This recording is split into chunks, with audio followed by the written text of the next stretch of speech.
that the office to you? Well, only time will tell, won't it? Next time we play them, but it's a long way away. Yeah, we did make every mistake we could possibly made first half. Second half we tried a lot harder, got a bit more ball, and but just too much lead.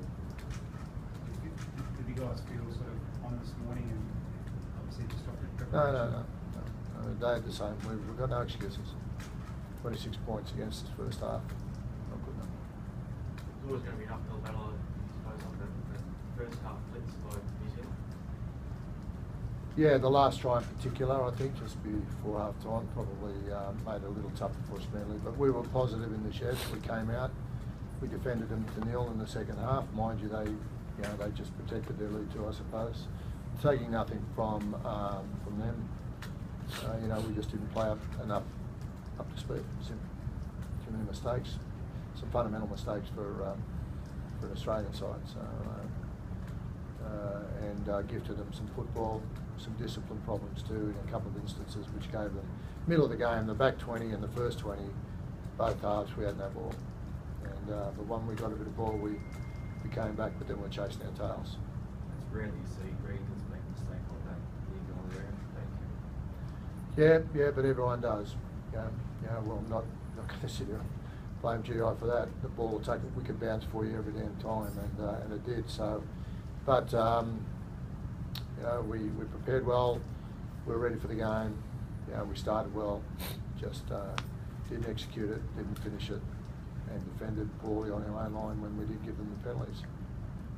Cam, are you noticing a growing confidence in the Kiwis over the last 12 months? Yeah, I think consistent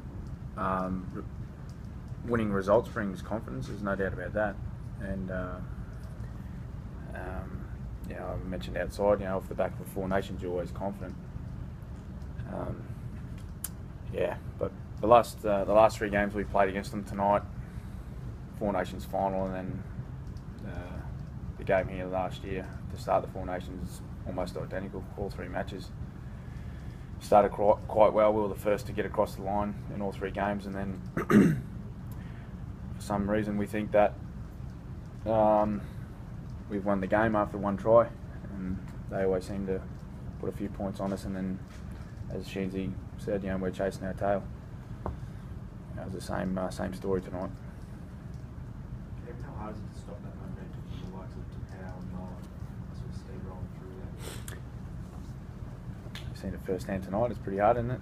They're big men and they run hard, and that's where they were getting their momentum. They were scoring a try, we were kicking off, and then they're making about 40 metres on their first two hit-ups. It's you can't give quality opposition that good a field position early in tackle counts, and you just find yourself defending your own try line the whole time. So the last 20 minutes of the first half just took the game away from us, really. Cameron, do you feel that New Zealand now has the upper hand, or that they're considered the number one team here? Well, we haven't beaten them the last three times we've played them, so I guess they are. Yeah. Did they get the number one rating tonight? It's first of the month, they announced the ratings. You guys are the ones that are going to write the story, so. Tim, do you expect there to be scrutiny of your position after three straight losses? Oh, there'll be scrutiny on everyone's position, yeah. You don't play again until next year, but That's right. you want to still be the coach, but you intend to hang around? Look, straight after a game like that, that's not a question to ask, I'm going to be quite honest. We've still got to sit down and analyse the game, have a good look at what we did the week. So, right at the moment, I'd rather just talk about the game. Tim, every player, I suppose, in the last 100 years coming into first grade has been eligible for Australia, but that's not the case anymore. Does that make everyone's job a lot harder? A lot of the fellas who are coming into first grade are eligible for other countries, and your pool of players is perhaps not what it always has been. Oh, there's no doubt that the NRL has improved our opposition, put it that way, and certainly given New Zealand a huge talent pool. The one-of-a-generation team these boys have been to has helped that too, because it's not been easy to break into that group at state of origin level or test level.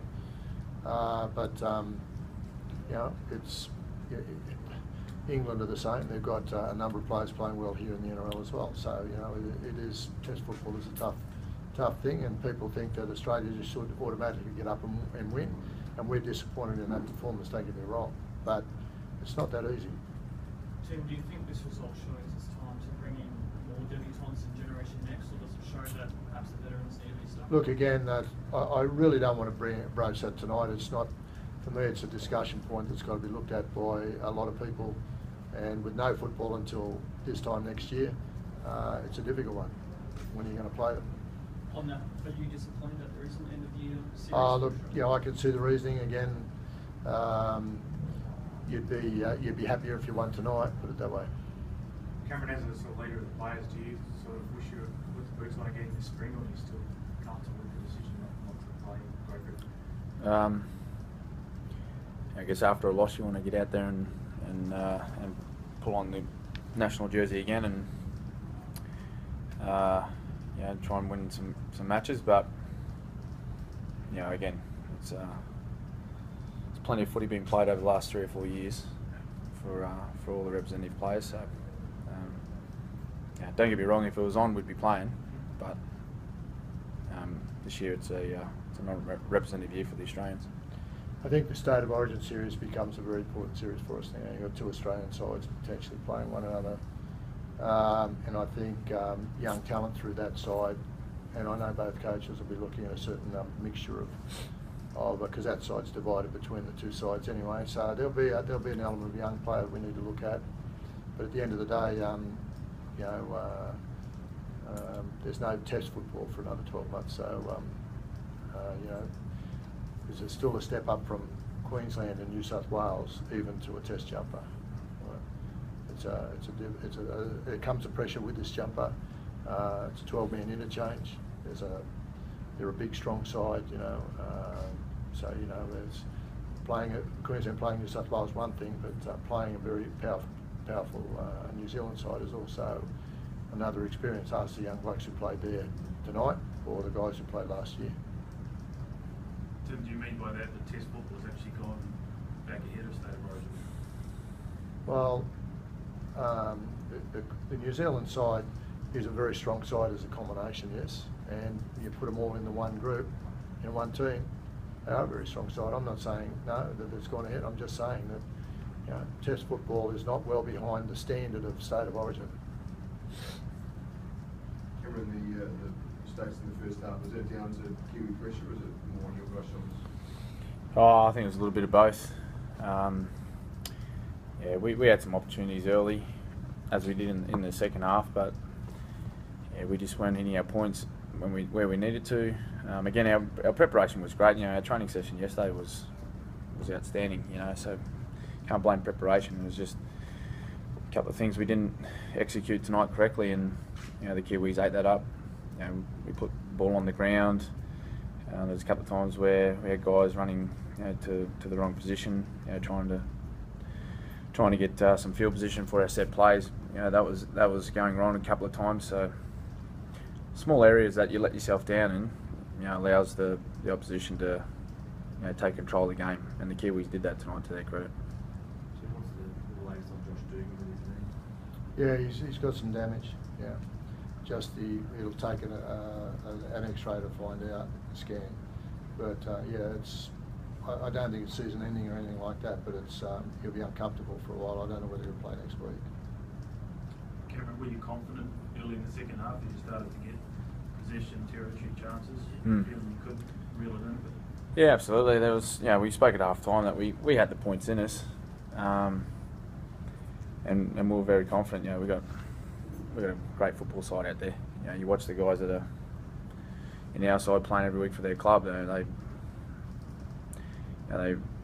They surprise you a lot of the time with some of the things they do on a football field. But you know, a lot of times in the second half there, you know, the last pass just wasn't sticking. You know, to hit a ground, and then we'd have a small fumble inside their 10.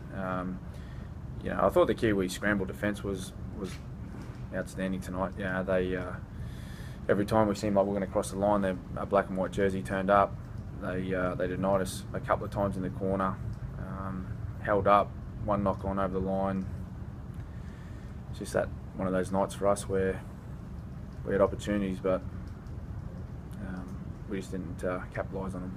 Karen, have you felt over these 3 wins in a row that you think that they're improving each time as well? I don't know. I don't know if they've improved. They've just played well every time we've played against them.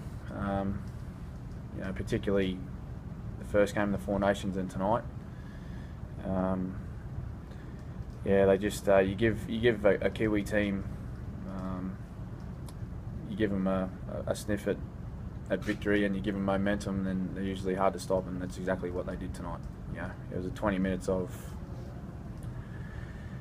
just just try after try after try, and that really just took the wind out of us. It took the game away from us in the end. Well, thank you.